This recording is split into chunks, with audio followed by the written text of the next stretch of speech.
Today we have some more actual history from the Northwest USA and parts of Canada in the late 1800s and early 1900s. We will be reading about a woman named Sophie Morigeau. Sophie was born to an Indian mother and a white father around 1840 in Windermere, British Columbia. As you will see, it is uncertain who Sophie's father and mother actually were, but she grew up in the home of Francois Morigeau, and she learned the ways of both Indians and whites, and she led a very unique life.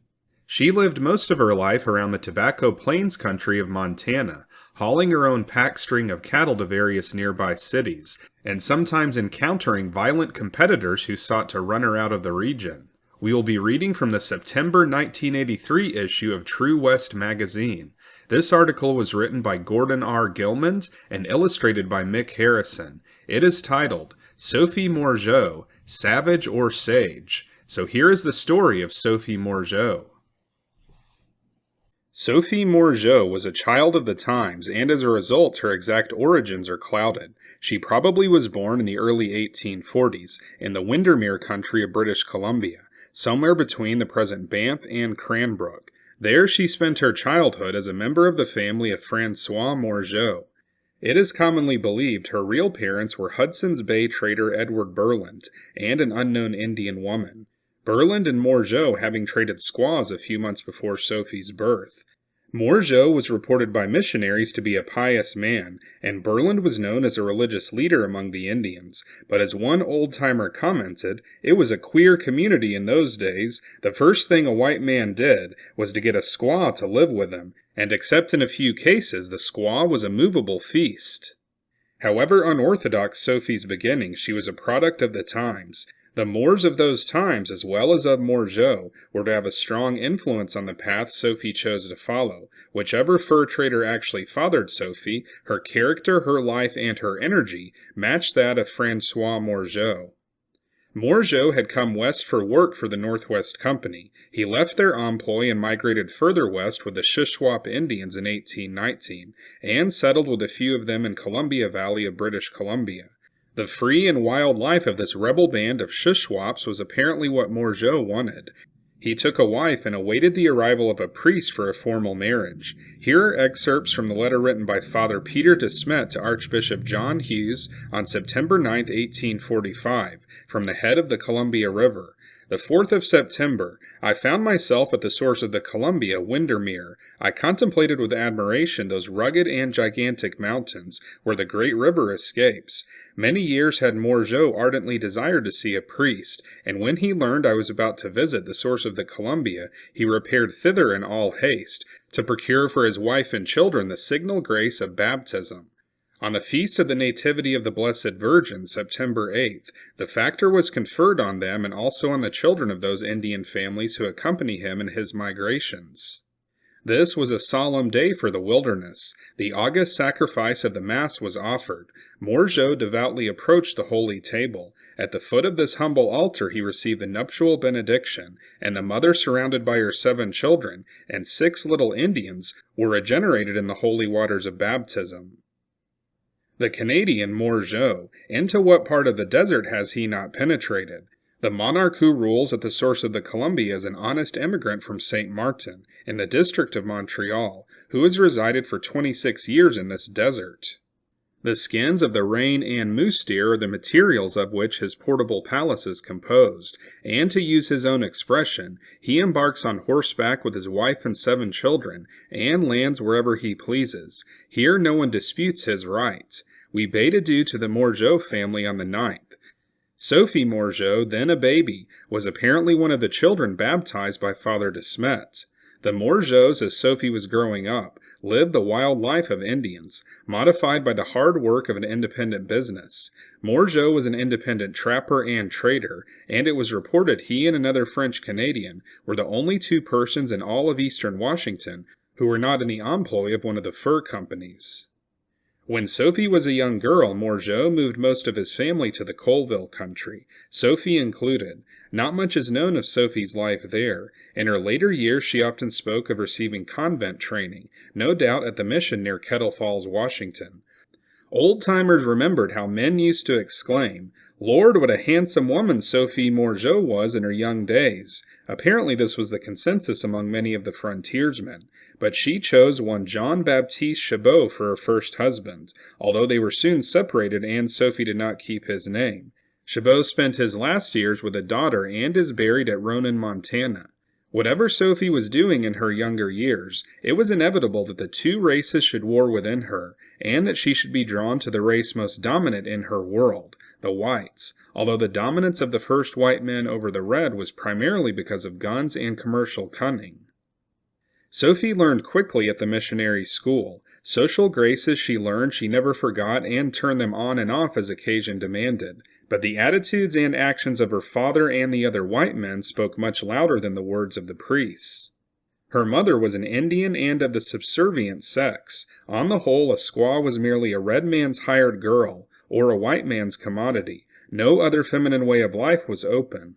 Sophie aspired to be white. She wanted to be free and fearless like a man, and she wanted to be shrewd and propertied. Evidently, Sophie was separated from Chabot before she came to Montana. Whether any of her subsequent male friends were legally husbands is not known. We first hear of Sophie on Tobacco Plains in the early 1880s. Just when she arrived is not known, but by then she had lived so hard a life that she impressed the travelers who wrote of her as being an old woman. Sophie Morigeau scorned the servile life expected of a squaw, and of most women who were even half Indian, and initiated her own enterprise. She built a small log cabin a couple miles north of the present Eureka. She started raising cattle. Undismayed that no woman either red or white had done such a thing before, she assembled a pack string and ran trade goods from Missoula, Montana and Walla Walla, Washington to Fort Steele in British Columbia. After the first mining boom at Fort Steele was past, Sophie set up a trading post at Windermere, British Columbia. By about 1880 she moved her store to Tobacco Plains in Montana. But during the next few years, while the Canadian Pacific Railroad was under construction, she expanded into bootlegging and spent a good deal of her time in Canada. George M. Dawson related how white men rushed to get their fingers into this lucrative pie of supplying liquor to the construction camps, and when Sophie, not to be outdone, arrived at Golden with her packload, the men conspired together and threatened violence unless she stayed out of their territory. Sophie must have been a formidable competitor. There was a good trail across the mountains to Calgary, then booming, and to Calgary Sophie took her pack train, apparently operating at a profit. However, she always came back to her cabin north of Eureka. Sophie's early home on Tobacco Plains was built of small logs, which she had dragged in behind a horse. It was muddied on the inside and had a chimney made of sticks and clay. Nearby were villages of the Kootenai, for this flat along Indian Creek was long a favorite camping grounds. Dr. George Mercer Dawson, member of a Canadian survey party that stopped on Tobacco Plains in 1883, found two old Indian women living in the middle of a field, in a one-room store deplete of provisions. One of the women, wrote Dawson, was Sophie, the daughter of François Morigeau, and she had but one eye. Later Sophie moved her cabin store west to Kootenai Flats. Explorer A. Stanley Hill wrote of visiting Sophie here in September of 1883. September 20th, Dan inquired of an old woman in green spectacles, who answered his inquiry with, "Me, Sophie. She had plenty of stores. We bought flour, some rice, 10 pounds of venison, and some butter." September 21st, this is a very pretty place for a settlement on a knoll. Some Kootenai Indians were settled near, and were employed in making Indian work, mats, in hunting and fishing, and generally in making themselves useful to Sophie. Sophie is a person of considerable energy. She had 3 parties out prospecting mines and possessed a good herd of cattle.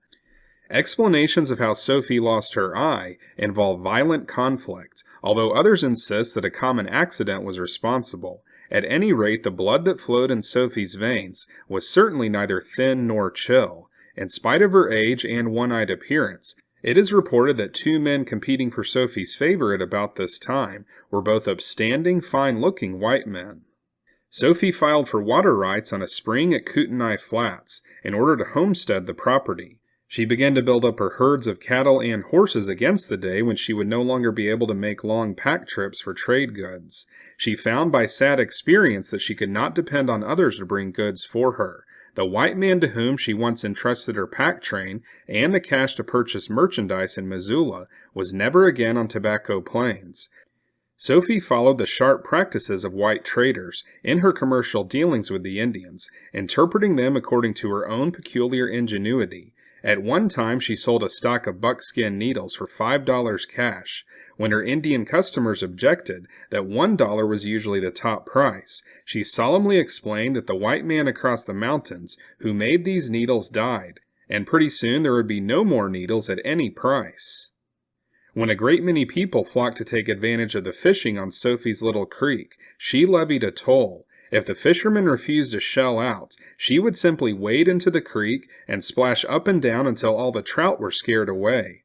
Sophie always had a bunch of Indians hanging around feeding off of her, one old-timer said, but it was not just the free food that caused the Indians to hang around, and it wasn't just the Indians who hung around. Sophie's company was an attraction in itself. Usually surrounded by a cluster of Indian children, she always had something good to eat in the house, and everyone was welcome. One story is that Sophie had a piece of one of her ribs hanging on the wall of her cabin, with a pink bow tied around it. She had amputated the rib after it had been broken and was protruding from her side, the result of a runaway accident with a team and buggy.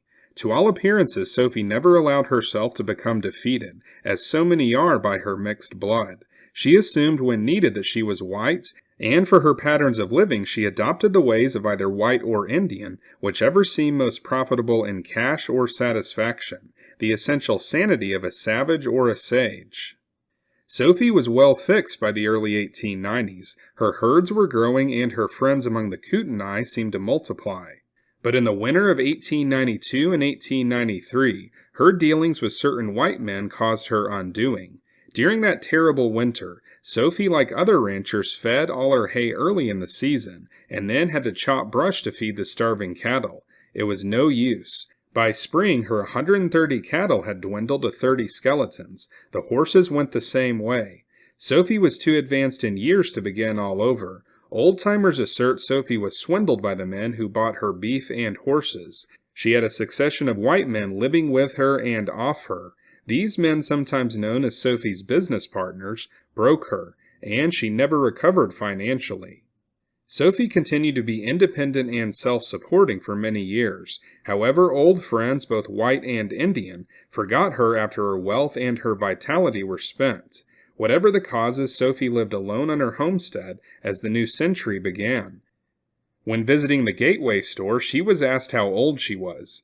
"Well, I wasn't born yesterday," she replied. Some of her other repartee would have the men chuckling that there was plenty of life in the old girl yet. About 1915, Sophie became ill, and she turned over her remaining livestock, mostly horses, to Bill Davis. Mrs. Davis had been a nurse, and she and her husband cared for Sophie, who was now very old. Sophie died in October of 1916, and is buried in the Eureka Cemetery, where a large headstone erected by the Davises marks her grave. Born of two worlds, Sophie's final resting place lies a mile or so from the site of her original cabin, in the lands of the Kootenai, the heart of the Tobacco Plains country she loved so well. The pioneers of the Tobacco Plains country, particularly the ladies among them, wrote a fitting epitaph for Sophie.